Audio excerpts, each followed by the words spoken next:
कहना चाहता हूँ, जरा ध्यान से सुनिएगा। 2-3 बातें कहना चाहता हूँ, जरा ध्यान से और बगैर इंटरप्ट किए सुनिएगा जी। 1 मिनट आपका है। सबसे पहली बात तो यह है कि आपने कहा कि देश में आज़ादी है संविधानिक, किसी को भी कुछ कहने की। बहुत अच्छी बात है, अपने धर्म का प्रचार प्रसार करने की भी इजाज़त है और करना चाहिए। लेकिन जब वो धर्म गुरु राष्ट्र की बात करने लगे और राष्ट्र के विरुद्ध बात करने लगे, संविधान के खिलाफ बात करने लगे, तो फिर कहीं ना कहीं उस पर सवाल उठेगा।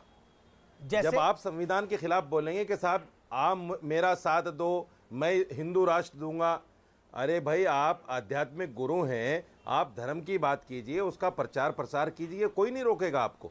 दूसरी बात, अभी आपने एक महाराज से पूछा कि साहब वो बता रहे थे कि साहब हमारे यहाँ तो इनके यहाँ बलि की बकरी दी जाती, बलि दी जाती है बकरे की, और हम तो चींटी को दाना खिलाते हैं। भाई साहब, वेदों का ज्ञान अगर आपके पास होता तो बलि का जो महत्व वैदिक धर्म में है वो शायद आपके ज्ञान में नहीं है। और आज भी हिंदुओं में गाय तक की बलि दी जाती है, गाय के वंश की भी बलि दी जाती है और बकरे की बलि दी जाती है। ये सारी बलियां हिंदुस्तान में दी जाती हैं और हिंदू समाज में दी जाती हैं। शायद इनको वेदों का ज्ञान नहीं है, अगर ये वेद पढ़ लेते इस तरह की बात ना करते।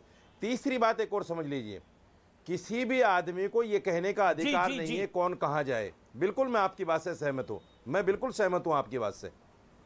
ये धर्म का जो मामला है ये दिल से है, जो जिस धर्म को अपनाना चाहे, इस्लाम धर्म उस पर रोक टोक नहीं करता कि तुम दूसरा धर्म क्यों अपना रहे हो, अपनाओ जिसको अपनाना है। जो सच्चा मुसलमान होगा वो इस्लाम को छोड़कर जाएगा ही नहीं।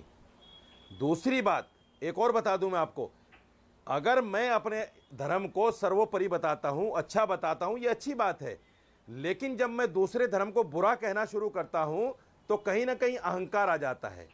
ये अहंकार धार्मिक अहंकार नहीं आना चाहिए।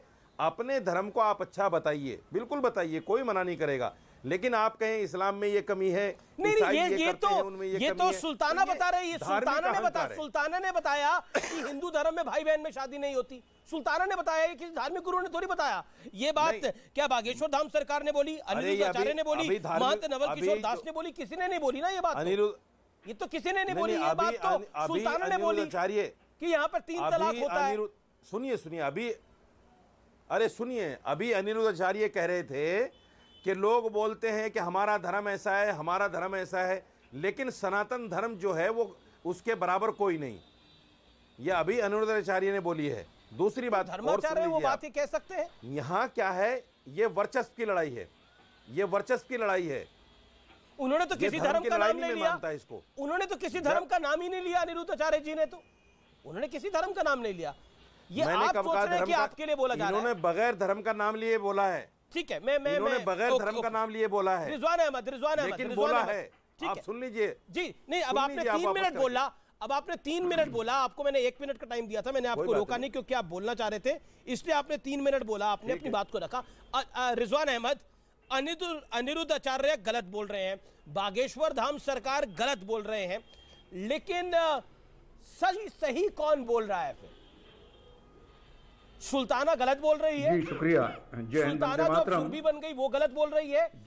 वो 250 परिवार गलत बोल रहे हैं जिन्होंने अपना धर्म परिवर्तन कर लिया, और कोई दबाव में नहीं करा, कोई गुंडाई में नहीं करा, कोई तलवार की धार पे नहीं करा। स्वेच्छा से अगर कोई धर्म बदलना चाहे तो कोई क्या करेगा? अमित जी, जब हम खेतों में सरसों बोते हैं तो सरसों के कुछ दाने हवा से इधर उधर उड़ के चले जाते हैं और वहां पर भी थोड़ी थोड़ी सरसों निकल आती है, या चावल निकल आते हैं, या गेहूं निकल आते हैं। तो कट्टरवाद का, धर्म परिवर्तन का, किसी को कन्वर्ट कराने का जो सरसों की खेती थी वो दुनिया में और देश में पहले शुरू किसने करी? भाई मैं तो मानता हूं वो मुसलमान ने शुरू करी।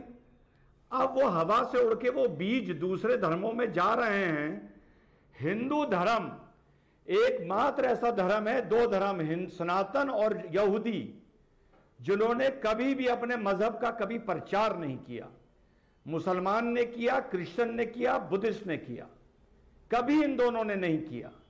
लेकिन अब धीरे धीरे खरबूजे को देख के खरबूजा रंग बदलता है। अब हिंदू भी जागरूक हो रहा है, आक्रामक हो रहा है। अपने संवैधानिक हक समझ रहा है, अब वो भी बात कर रहा है, प्रोपोगेट कर रहा है आर्टिकल 25। आर्टिकल 25 सिर्फ माइनॉरिटी के लिए नहीं है, पूरे देश के लिए है। और अगर किसी को कन्वर्ट कराने से कुछ प्रॉब्लम है, तो जब जाकिर नायक ये सिलसिला शुरू किए था, तब मुसलमान उसका इसी तरीके से विरोध करते तो शायद ये नौबती ना आती।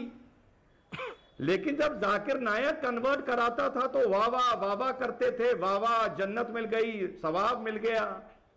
अब दूसरे की बारी है, तुमने जो खेल शुरू किया था वो दूसरा खेल रहा है। और बड़ी इंटरेस्टिंग बात बताऊं आपको, यूरोप को लेके या अमेरिका को लेके मुसलमान को बड़ा फक्र होता है कि वहां पर बहुत से लोग इस्लाम कबूल लाए हैं। वो इस मारे कबूल लाए हैं क्योंकि उनकी सरकारों ने जमातों को, तबलीगों को अनुमति दे रखी है कि उनके देश में आओ और वहां पे मजहब को आगे बढ़ाओ। जो तुम्हारे 55 इस्लामिक मुल्क हैं, वहां तुमने ये अनुमति किसी को नहीं दे रखी। तुम क्रिश्चियन मिशनरी को, मुस्लिम मिशनरी को, सनातनों को ये अनुमति दे दो कि तुम्हारे इस्लामिक मुल्कों में भी वो जाके अपने मजहब को फैला सकें।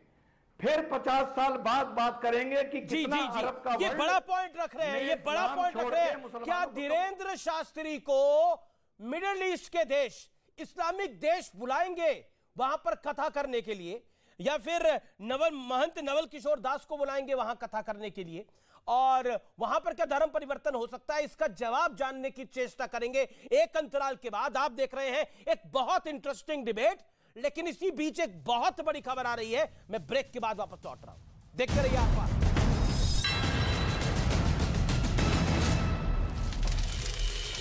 सऊदी अरब के मक्का जैसी गर्मी पड़ने की आशंका।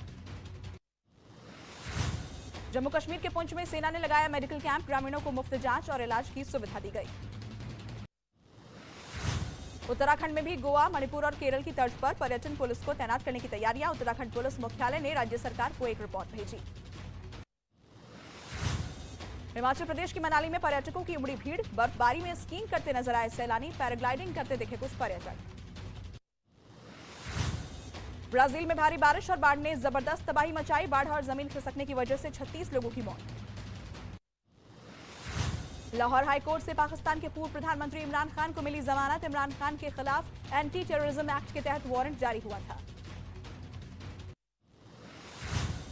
इमरान खान के जेल भरो आंदोलन की चेतावनी के बाद शहबाज सरकार अलर्ट। लाहौर के 3 इलाकों में अगले 7 दिनों के लिए धारा 144 लागू। आर्थिक संकट के बीच पाकिस्तान को लगा बड़ा झटका, कच्चे माल का आयात नहीं होने की वजह से कई बड़ी कंपनियों ने अपना काम बंद किया। बाइडेन के यूक्रेन दौरे के बाद आज रूस के राष्ट्रपति व्लादिमीर पुतिन करेंगे संबोधित। भारतीय समयानुसार दोपहर 2:30 बजे पुतिन का होगा संबोधन। पुतिन के संबोधन पर पूरी दुनिया की नजर। इजराइल में सरकार के खिलाफ सड़कों पर उतरे लोग, नेतन्याहू सरकार पर लगाया न्यायपालिका की आजादी का गला घोंटकर सारे अधिकार अपने हाथ में रखने का आरोप। अमेरिका के ओहायो में एक फैक्ट्री में आग लगने से मची अफरा तफरी, आग में झुलसने से 14 लोग हुए घायल।